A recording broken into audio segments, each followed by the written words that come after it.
noite a todos vocês, a vocês que estão presentes fisicamente, aos nossos internautas, que certamente nos ouvirão de forma virtual. É um prazer, é uma alegria muito grande a gente poder participar com vocês de mais uma edição de perguntas e respostas. Sejam todos bem-vindos a esta casa. Aqui na companhia do Tiago e do Ives, certamente a gente vai conduzir de forma bem tranquila e serena, e vocês aí, nos ouvindo, fiquem à vontade, formulem suas perguntas, preferencialmente perguntas dentro do aspecto da visão doutrinária, para que nós possamos realmente responder. Certamente nós não responderemos tudo, nós não sabemos tudo. Mas o que não for possível nesta noite, outra noite a gente responde. Já temos algumas perguntas aqui formuladas por vocês, e vou pedir ao Ives que responda para nós a primeira pergunta dessa noite. Boa noite a todos. Para nós é sempre uma satisfação estar aqui. A primeira pergunta diz assim: é possível termos lembranças da nossa encarnação passada? É possível sim, mas essa lembrança, ela se dá, na maioria das vezes, através das nossas predisposições, dos nossos impulsos, das nossas aptidões. Então, nós podemos entender muito de nós e aquilo que nós fomos através dessas predisposições que nós trazemos. São como se fossem reflexos das nossas aquisições e também das nossas debilidades construídas no ontem. Então, essa é uma das formas de nós termos lembranças da nossa reencarnação anterior. Então, são lembranças, vamos dizer assim, intuitivas. Agora, existem aquelas lembranças que se dão de uma maneira mais nítida, de uma maneira mais clara, através de uma visão das nossas experiências reais do passado. Esse fenômeno se dá, e isso alguns estudiosos eles já observaram, que quanto menor é o tempo que a gente passa no mundo espiritual, maior é a lembrança que a gente traz da existência anterior. Então, quanto menor o período entre vidas, quanto menor o período na erraticidade, como se diz, maior a nossa lembrança, mais nítida será. Então, essa lembrança, ela é perfeitamente possível. Ela é perfeitamente possível. E muitas vezes se dá através dos sonhos. Ivone do Amaral Pereira, ela tinha muitas experiências durante o seu desdobramento físico de encarnações anteriores. Então, através dos canais da mediunidade, isso também se torna possível. Agora, tudo com um propósito. Porque o esquecimento ele já serve para todos nós como sendo uma proteção que a gente tem. É uma proteção. Porque se não fosse essa proteção que a gente adquire através da reencarnação, pelo esquecimento do passado, nós não conseguiríamos nos perdoar pelaquilo que a gente já fez. Então, é a misericórdia divina que faz com que zere novamente, a fim de que a gente possa ter força para continuar. Porque nem sempre essas lembranças são lembranças felizes. Então, imaginem vocês aquele tipo de comportamento que você tem ojeriza, que você mais repulsa no mundo, e você vê você mesmo inserido naquela situação, vivenciando aquela situação da qual você repele hoje com todas as forças. Talvez você não teria estrutura emocional para saber lidar com esse processo todo. Então, a misericórdia divina fez com que o esquecimento favorecesse uma proteção espiritual, a fim de que a gente possa caminhar com os passos mais firmes e mais seguros. Mas a lembrança ela é perfeitamente possível dentro desses quadros que nós expomos. Obrigado, Ives. Tiago, uma pergunta para você, gentileza. Boa noite a todos. Satisfação para a gente estar aqui. Vamos lá. Quando a gente sonha com um ente muito querido, que a gente conversa, abraça, acordamos com uma sensação tão forte de encontro, é sonho mesmo ou realmente teve um encontro durante o sono? Aí eu juntei outra pergunta aqui, que é o complemento dessa, né? E a pessoa pergunta: há como definir, há como diferenciar o sonho do desdobramento? Que é exatamente o que a pessoa está querendo saber na primeira pergunta, né? E a nossa resposta é o seguinte: é totalmente subjetivo. Tá? É totalmente subjetivo, porque você é que vai ter a percepção do sonho que você teve. Então, se você passou por aquilo, se você sentiu, é óbvio que quando acordar, a impressão que vai ficar em você, em seu psiquismo, do que você vivenciou à noite, é que vai te dar essas dicas se aquilo que você vivenciou foi um desdobramento mesmo, você teve um encontro com o seu ente querido, ou se foi apenas realmente um desejo seu do inconsciente que se manifestou. Né? É óbvio que há dicas, né? A doutrina ela fala para a gente algumas coisas que a gente pode ter uma facilidade maior para poder diferenciar isso. E o que a doutrina nos fala a respeito dessa questão? Ela fala o seguinte: você acordou, você teve um sonho durante a sua noite e você encontrou com um ente querido, vamos supor, isso acontece muito, tá? Com um ente querido que ainda está encarnado. Então você encontrou com ele durante a noite, vocês conversaram, beleza, tranquilo. Acontece que quando você acorda, aquele ente querido, ele também pode guardar a lembrança do sonho. Então, se isso aconteceu com 2 ou 3 pessoas, né, além do sonho, com certeza não é porque está todo mundo ficando doido, né? É porque realmente aconteceu e vocês se encontraram durante a noite. Então, tem um livro do Ernesto Bozano, que ele fala da materialização entre comunicações... Como é que é o nome do livro? Comunicações mediúnicas entre vivos. Se não me engano é isso, mas se você colocar no Google Ernesto Bozano, comunicações mediúnicas entre vivos, se não for esse o nome, vai cair lá para você. Comunicação de vivos, é algo nesse sentido. E o livro todo é ele contando casos nesse sentido, de entre encarnados, que vão dormir, se encontram, e depois quando acorda, os dois guardaram aquela sensação do sonho, né, o encontro. Então na hora que um chega para o outro e fala aqui... encontrei com você essa noite. Aí o outro já vem e fala: rapaz, mas tive o mesmo sonho. E conta para você com detalhes. E aquilo é vívido, né? É lúcido realmente. Então isso é uma dica enorme de que você realmente teve com esse ente querido. Agora, ele é desencarnado, vamos supor. Como é que você vai saber? É o que eu disse, né? É realmente a sensação interna que você vai ter, que isso vai te dizer ou não que você teve esse encontro. A pessoa continua perguntando: quando saímos para trabalhar, ajudando à noite, né, no repouso, né, há também o repouso quando trabalhamos durante a noite? Gente, se você for para regiões mais densas, mas se você for a trabalho, o trabalho ele é sempre renovador. O trabalho é sempre renovador. Se você estiver trabalhando, obviamente você vai estar com uma equipe espiritual, tá? Esses trabalhos, você nunca vai fazer um trabalho desse sozinho. Depois do trabalho, por mais desgastante que seja, essa equipe espiritual ela é responsável para chegar e te energizar novamente. Então, quando você vai acordar melhor do que quando você foi dormir.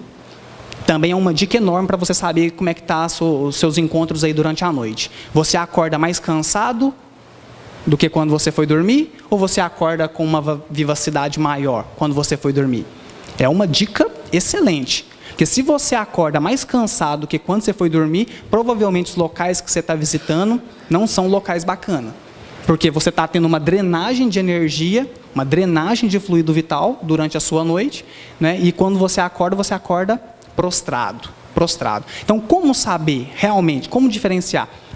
Não dá para a gente diferenciar, você é que vai saber. O Sérgio Felipe é um pesquisador da USP, ele fez uma pesquisa interna, ele fez essa pesquisa no hospital. Realmente não sei como é que ele chegou nesse número, mas é um número que ele traz. A gente não toma isso como uma certeza, mas é um parâmetro. Ele falou que apenas 4% de todos os sonhos que a gente tem realmente é um desdobramento. Isso pelo relato das pessoas que ele soube. Apenas 4%. Só para vocês terem uma ideia que o desdobramento lúcido clássico, ele é difícil da gente ter. Nós aqui, justamente por causa dos locais que a gente frequenta durante a noite. Então é melhor que a gente não guarde essa lembrança, tá? Isso é até ainda um mecanismo de proteção. Porque a maioria de nós, quando sai, É só você definir, é só você identificar quais são os seus desejos internos. É simples. Sabe o seu desejo interno?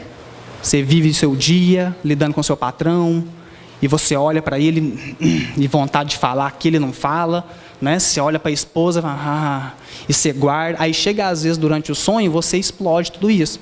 Então, às vezes, para o mecanismo de proteção, a espiritualidade faz com que você não se lembre daquilo que você vivenciou lá durante o sonho. Mas, como eu disse, é totalmente subjetivo. Ô, Tiago, só uma colocação, Vicente, se me permitir aqui. Com relação a essa questão de acordar cansado, não significa dizer também na questão o tempo de sono também, porque se você for analisar, por exemplo, existe alguma exceção nesse sentido. A biografia de Albert Einstein, tá lá, os pesquisadores da vida dele dizem que ele dormia aproximadamente 12 horas por dia, 10, 12. E por que isso acontecia com ele especificamente? Porque certamente ele trabalhava muito no plano espiritual. E aí, não estou dizendo que quem dorme muito está trabalhando no plano espiritual, porque isso aí não pode servir de desculpa para ninguém, tá, gente? Ficar horas na cama na vagabundagem, né? No caso dele, que era um espírito missionário no campo da ciência, ele ficava elaborando as ideias com uma percepção mais extensa, porque o plano espiritual, né, Tiago, dá uma percepção para a gente mais exata, mais extensa da realidade como ela realmente é, livre de algumas ilusões da matéria que turvam a nossa visão. Então ele ia lá, buscava informações no encontro com os cientistas de esferas mais altas, isso suponho eu, para poder estar trazendo para a matéria. Por isso que ele tem uma frase, né? Penso 99 vezes, nada descubro. Paro por um instante, eis que a verdade se me revela. Então é esse momento de introspecção da qual aquilo vem à tona, né? Aquela realidade interior que você está com dificuldade de colocar para fora, vem à tona. Obrigado, Tiago. Obrigado, Ives.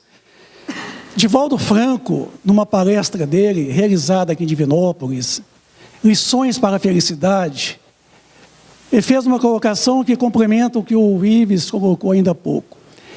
Ele disse que toda criatura que dorme muito e faz muito sexo é um espírito atrasado. Viu? Toda pessoa que dorme muito e faz muito sexo é um espírito atrasado. Está numa palestra dele chamada Lições para a Felicidade. Tem uma pergunta aqui: por que só podemos receber o passe uma vez? Onde está escrito isso? Não está escrito isso em lugar nenhum. Isso pode ser um procedimento feito por alguém que normalmente dirige, coordena uma casa espírita.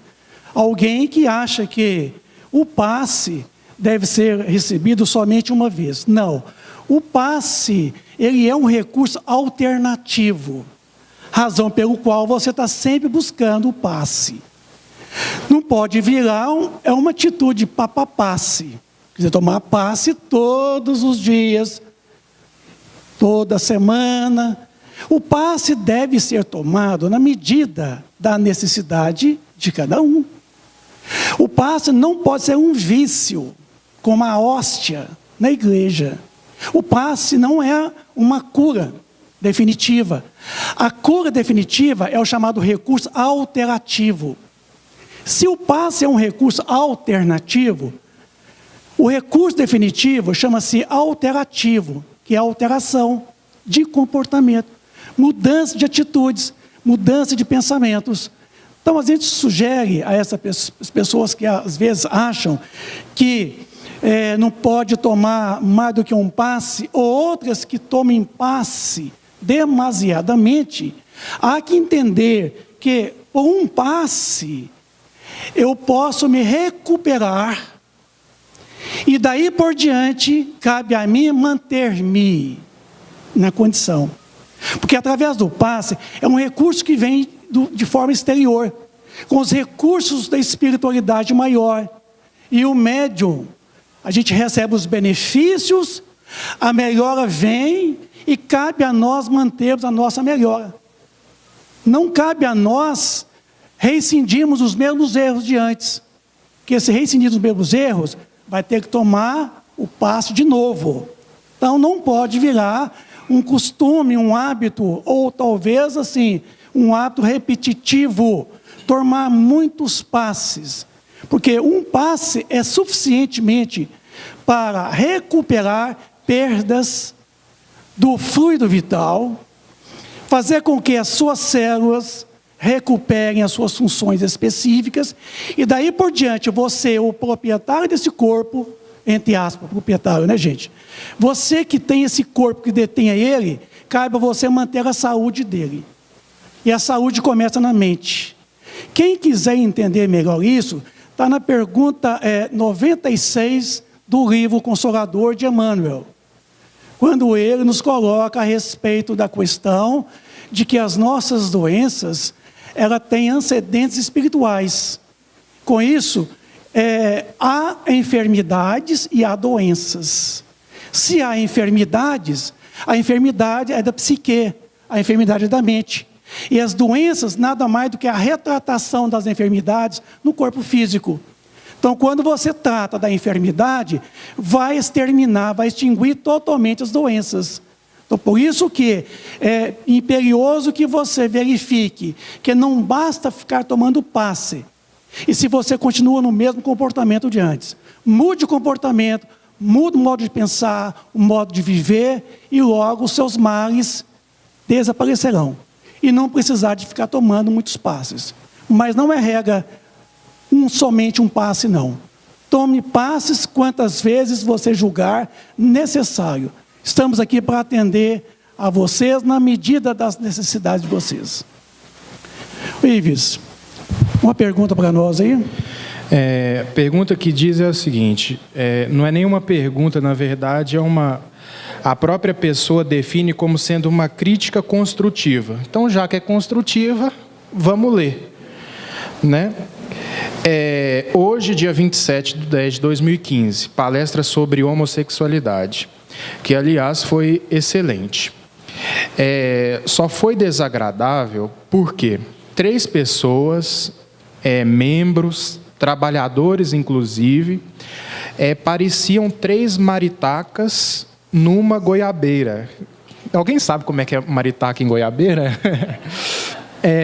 3 pessoas como 3 maritacas numa goiabeira. Estavam bem felizes e falantes.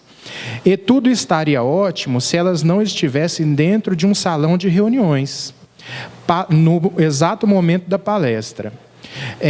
Lamento muito que isso ainda aconteça. E aí a pessoa diz assim, por conta da seriedade e responsabilidade que cada um de nós temos ao adentrar o salão de palestras.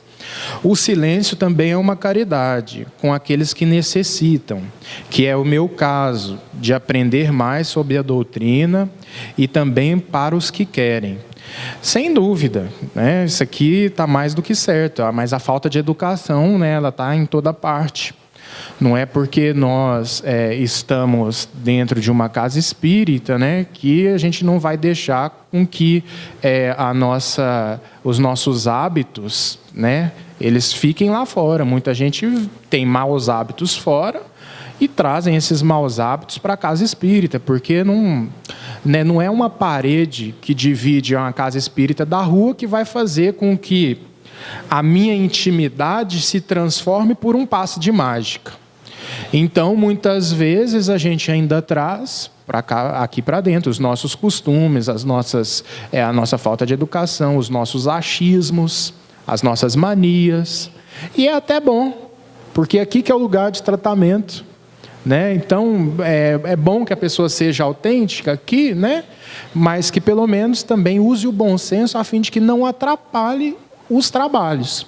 né? Porque num momento como esse, a espiritualidade está presente, como você bem disse, outras pessoas estão querendo aprender. Existem várias dependências da casa que você pode conversar mais à vontade. Então, assim, é uma questão de bom senso, né? Agora, o ideal seria que essa nossa educação ela se aplicasse não somente na casa espírita, mas que ela se estendesse para a sociedade, né? Pelo menos numa iniciativa de tentar domar aqueles impulsos que a gente tem, né? Eu, né, peço permissão para contar um caso particular, que não é porque a gente tem conhecimento que muitas vezes aquele impulso não vem à tona, né? E eu acho que eu já até contei isso daqui.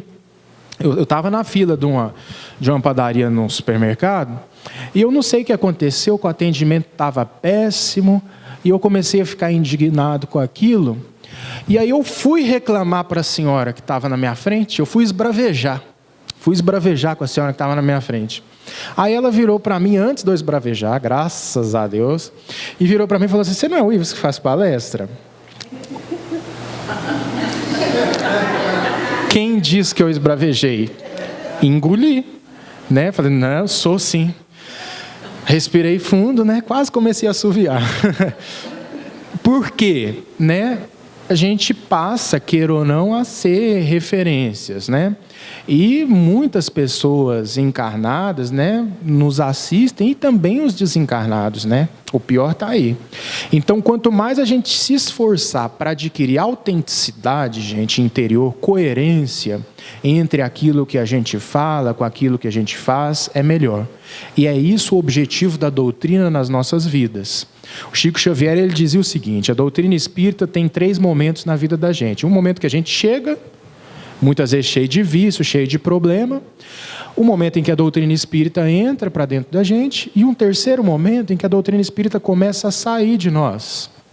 Esse momento em que ela começa a sair de nós é aquele momento do exemplo, que é o objetivo máximo da doutrina, né? O restante, essas 2 etapas, elas são importantes, mas nenhuma delas a doutrina não atingiu a sua finalidade plena, vamos dizer assim. A finalidade plena da doutrina, ela só vai atingir quando nós adentrarmos essa terceira etapa, quando a doutrina espírita começar a sair dentro de nós através dos nossos bons exemplos, né? Então, e esses bons exemplos, eles se aplicam tanto na casa espírita, mas principalmente na sociedade, porque o templo do cristão não se restringe, né, ao lugar de culto, ao lugar de oração, ao lugar de estudo. O templo do cristão é o trabalho, o templo do cristão é principalmente o lar, o templo do cristão é a sua escola, a sua faculdade, o templo do cristão é o trânsito, o templo do cristão é a praça pública, né? Esse é o templo do cristão. Todos os desaires do cristianismo, eles aconteceram por essa confusão, por essa divisória entre o templo e a oficina. Quer dizer, o templo é o lugar de prática, né? E a oficina é o lugar que eu dou vazão a todos os meus impulsos de uma maneira descontrolada. Não. A oficina e o templo se misturam. Ela é o mundo que a gente tem contato, né? Então, essa sua crítica, ela é construtiva, sim, a fim de que nós possamos nos policiar mais no sentido da gente controlar os nossos impulsos, usar o bom senso em determinados ambientes, para que assim a gente possa favorecer uma boa convivência. Obrigado, Ives. Tiago, você tem mais uma pergunta para nós aí? Boa noite. As cores influenciam em nossas vidas? Olha, influencia. E muito. Tá? E muito. A questão, nós achamos que não influencia, né? E a gente vai chegar lá, então, onde a gente quer chegar na questão. O espírito, quanto mais ele ainda é apegado à matéria, mais ele ainda é influenciado pelas condições exteriores. Quanto mais ele ainda não se desmaterializou, quanto mais ele ainda não vai ficando cada vez mais etéreo nas suas vivências, nas suas escolhas, ele é cada vez mais influenciado pelas condições externas. Então, veja bem, o ambiente que você está, ele vai te influenciar. A roupa que você veste vai te influenciar, né? As pessoas que você elege para fazer parte do seu círculo de vivência, elas vão te influenciar. Então, tudo isso influencia. A questão toda é, tem que influenciar? Você colocar uma roupa com uma cor específica, isso vai realmente modificar aquilo que vai suceder com você dali para frente? É claro que não. É claro que não. Isso só vai influenciar a sua percepção perante a si mesmo. Então, sim, influencia, mas porque vai depender da sua visão sobre aquilo que você está usando. Se você gosta de uma cor, e você compra uma roupa e você coloca ela, e você se sente bem com aquela roupa. Gente, a sua autoestima melhora, o seu viço, né? O seu sorriso, ele melhora, porque você se sente bem. É só até aí que isso pode te influenciar. Passou disso, a cor tal vai fazer com que aconteça isso, isso e isso na minha vida. É óbvio que não.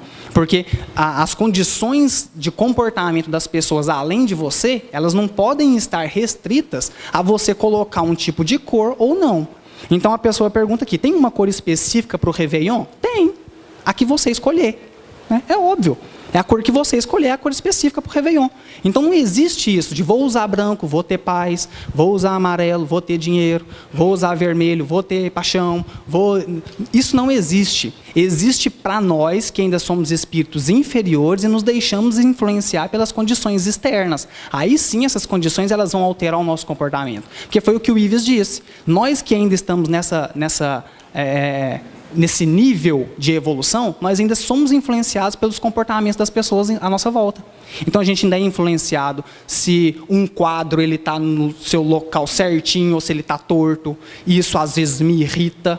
Né? Uma pessoa que tem um transtorno obsessivo compulsivo, por exemplo, o mundo externo vai influenciar nela. Se tiver algo fora do esquadro, ela vai lá e, opa, vem cá. Então isso mexe com a paz íntima dela. Quer dizer que a paz íntima dela está no objeto? Claro que não, está nela. Está em uma desordem interna que se reflete no exterior. Então, nós que ainda estamos nesse nível, nós nos deixamos se influenciar. E o nosso comportamento ele ainda vai sendo modificado por essas condições. Então, às vezes, sim, depende de uma roupa que você coloca, mas por causa de uma pequenez de pensamento que nós ainda temos em relação às coisas. Porque é óbvio que isso não vai influenciar. Você pode ler no Livro dos Espíritos, num capítulo onde o Kardec fala dos talismãs e dos rituais. Ele vai falar dos talismãs e dos rituais. E ele vai dizer exatamente isso. O poder que aquele objeto tem é de modificar o seu pensamento e você modifica a sua atitude, certo? A partir do momento que você se eleva e você percebe que você é que é livre para deliberar sobre as suas escolhas, nada que acontece externamente vai te influenciar. Então a gente vai chegar num nível, por exemplo, que isso aí que o Ives contou, já não vai ser mais necessário.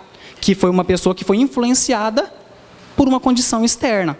Entende? Somos nós. Nós somos assim. Certa feita, estava eu na lotérica, fui na lotérica também, Ives, estou lá na fila para pagar, e está demorando, e você está atrasado, né? Essa correria da vida, e eu já começo a olhar lá na frente, um caixa só atendendo, e eu já começo a ficar desesperado, olho no relógio, e o tempo está passando, e eu olho lá na frente, e eu, né? É óbvio que a sua feição, ela acompanha o seu pensamento.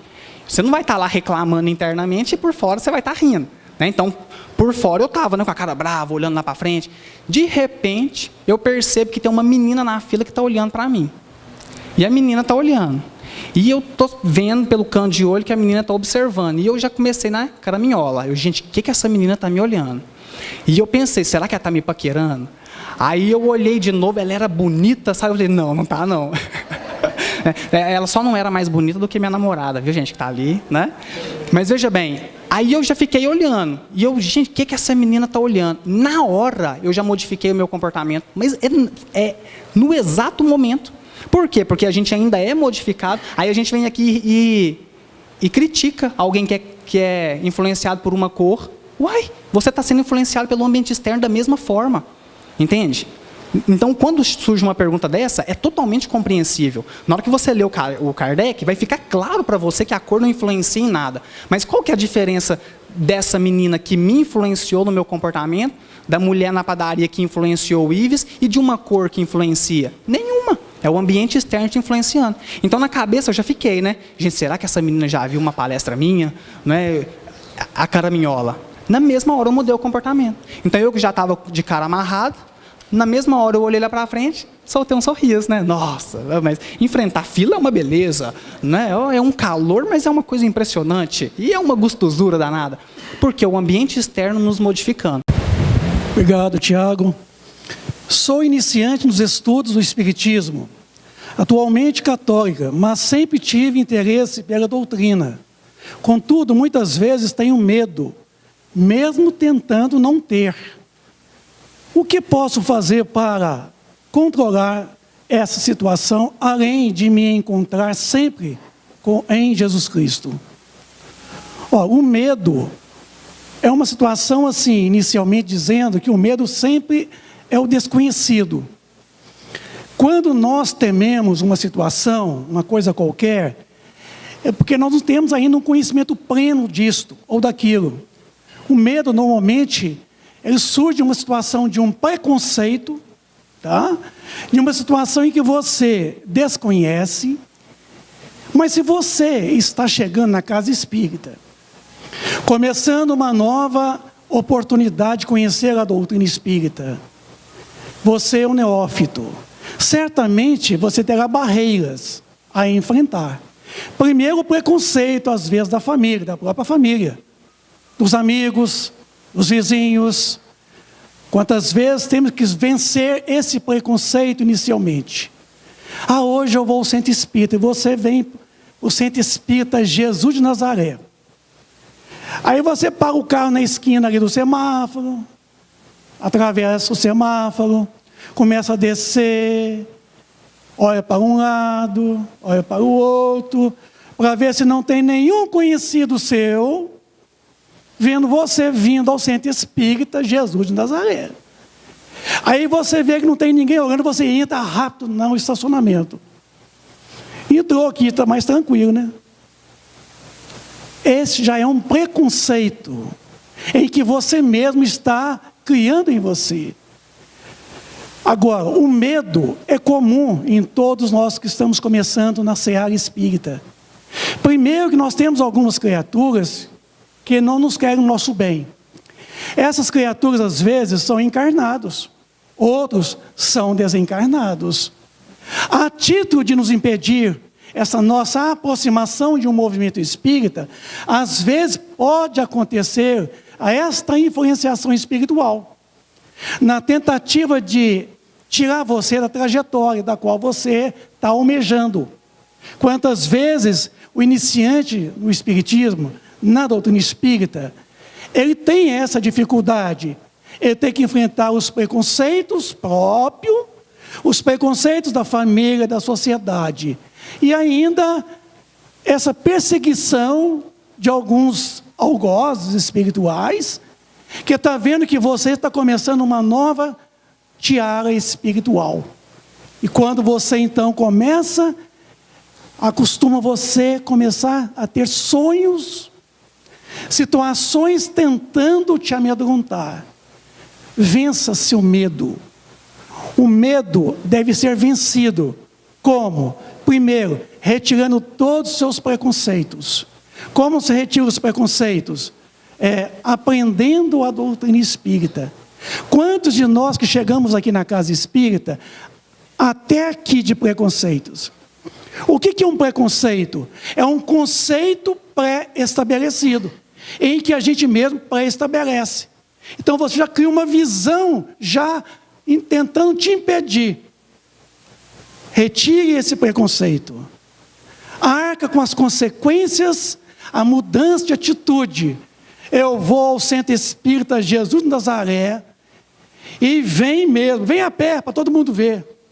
E entra, para na porta e dá sinal para todo mundo lá fora que você está entrando no centro espírita.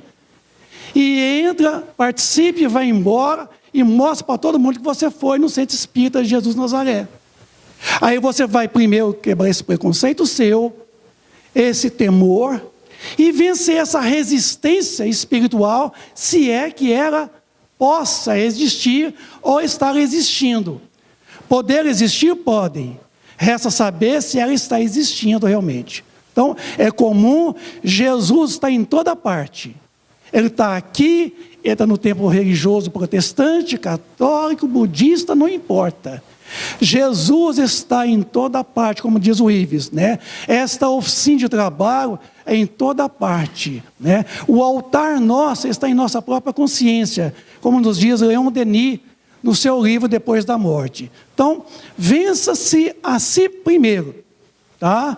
Encare com muita coragem, que depois esse preconceito seu vai ser elaborado paulatinamente na medida em que você melhor compreender a doutrina espírita.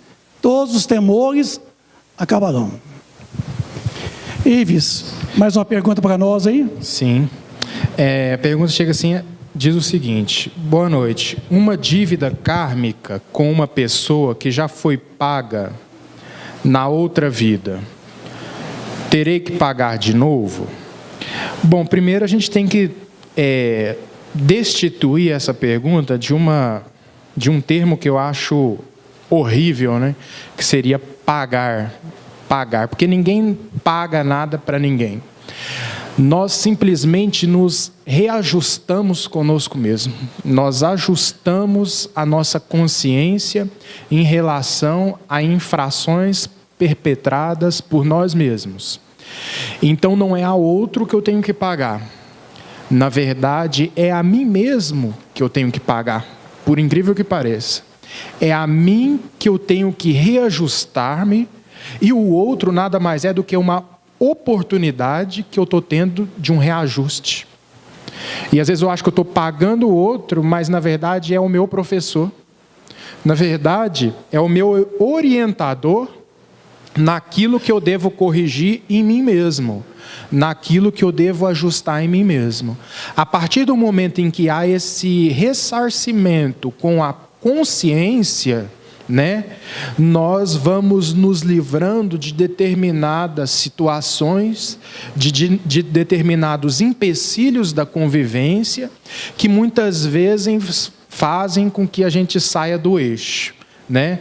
Então, se nós formos analisar a pergunta 76 de O Livro dos Espíritos, Allan Kardec pergunta o seguinte para a espiritualidade: que definição podemos dar de espíritos?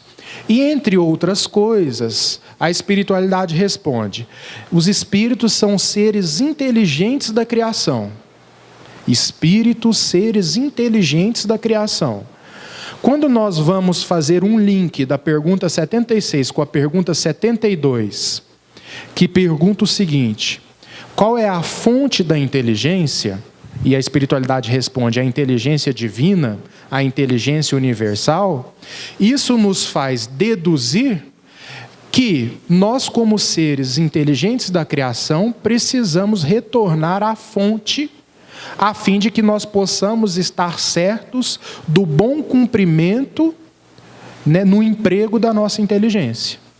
E esse bom cumprimento no emprego da nossa inteligência é o que faz com que nós nos livremos de todos esses empecilhos de convivência, de toda essa agressividade com relação ao outro que me incomoda, porque faz com que eu reconheça a importância do burilamento interior que só a adversidade pode me proporcionar.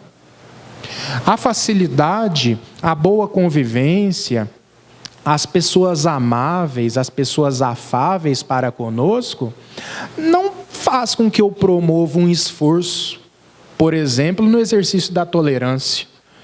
Porque muita gente fala o seguinte: perdi a paciência, não aguentei. Calma, não perdeu a paciência não, você perdeu a tolerância.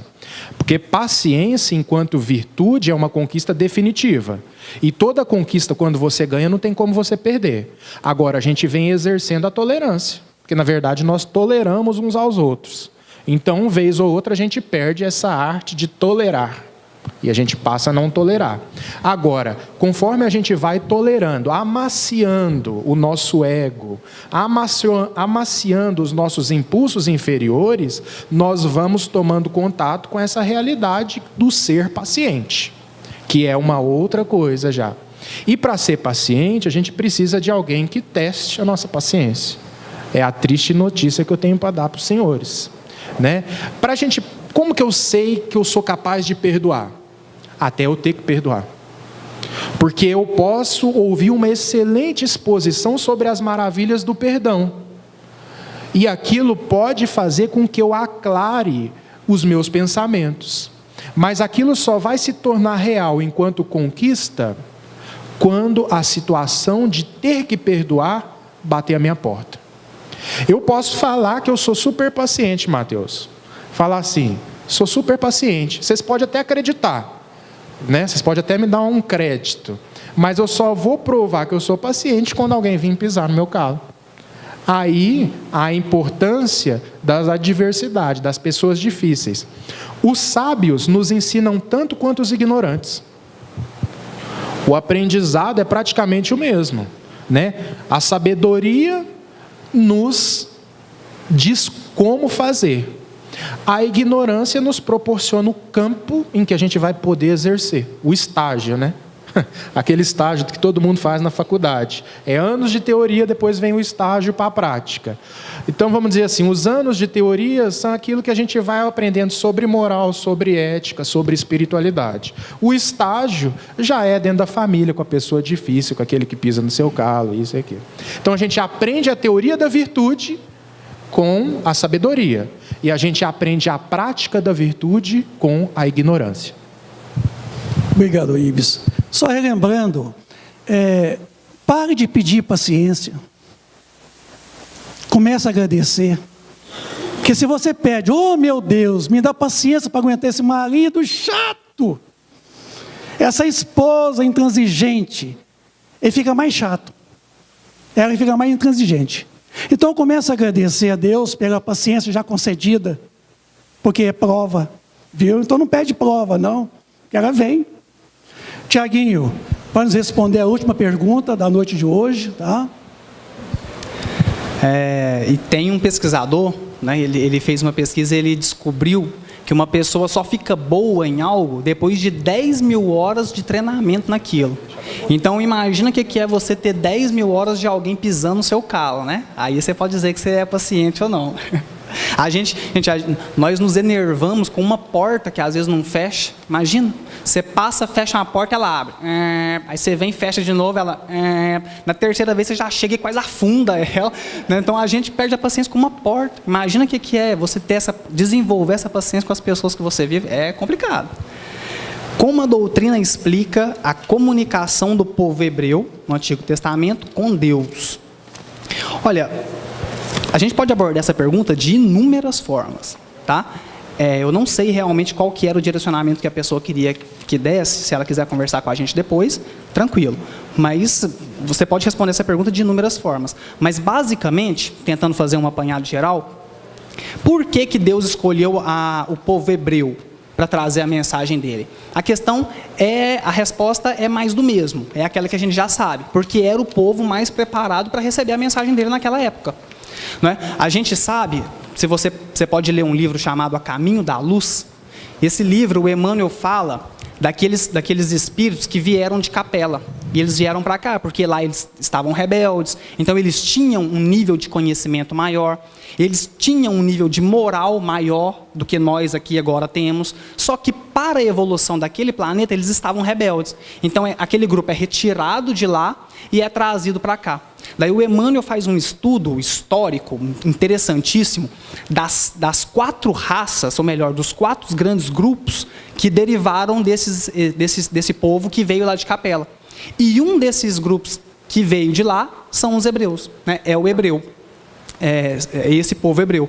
Então veja bem, na hora que você pega Abraão, né, o pai, vamos dizer assim, da religião judaica. Por quê? Porque de Abraão saiu as 3 vertentes saíram dele. Tanto o judaísmo, tanto o cristianismo, quanto o islamismo. Tá? Todas essas 3 religiões saíram, elas têm a mesma raiz que é Abraão. Abraão, quando ele fala com um anjo, quando ele conversa com Deus, não é nada mais, nada menos do que um médium que tem a percepção do mundo espiritual.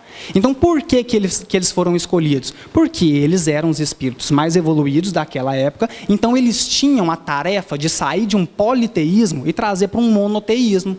E eles eram mais preparados para fazer isso. Por quê? Porque eles tinham a reminiscência desse Deus único de quando eles já eram de capela. Então, eles eram os espíritos mais preparados para tirar o povo da concepção politeísta e trazer eles para a concepção monoteísta. Por isso que eles foram os escolhidos. Então, você pode, ao longo da Bíblia, você pode fazer uma análise sobre Moisés, por exemplo, sobre Elias. Todos eles eram médiuns que tinham essa percepção.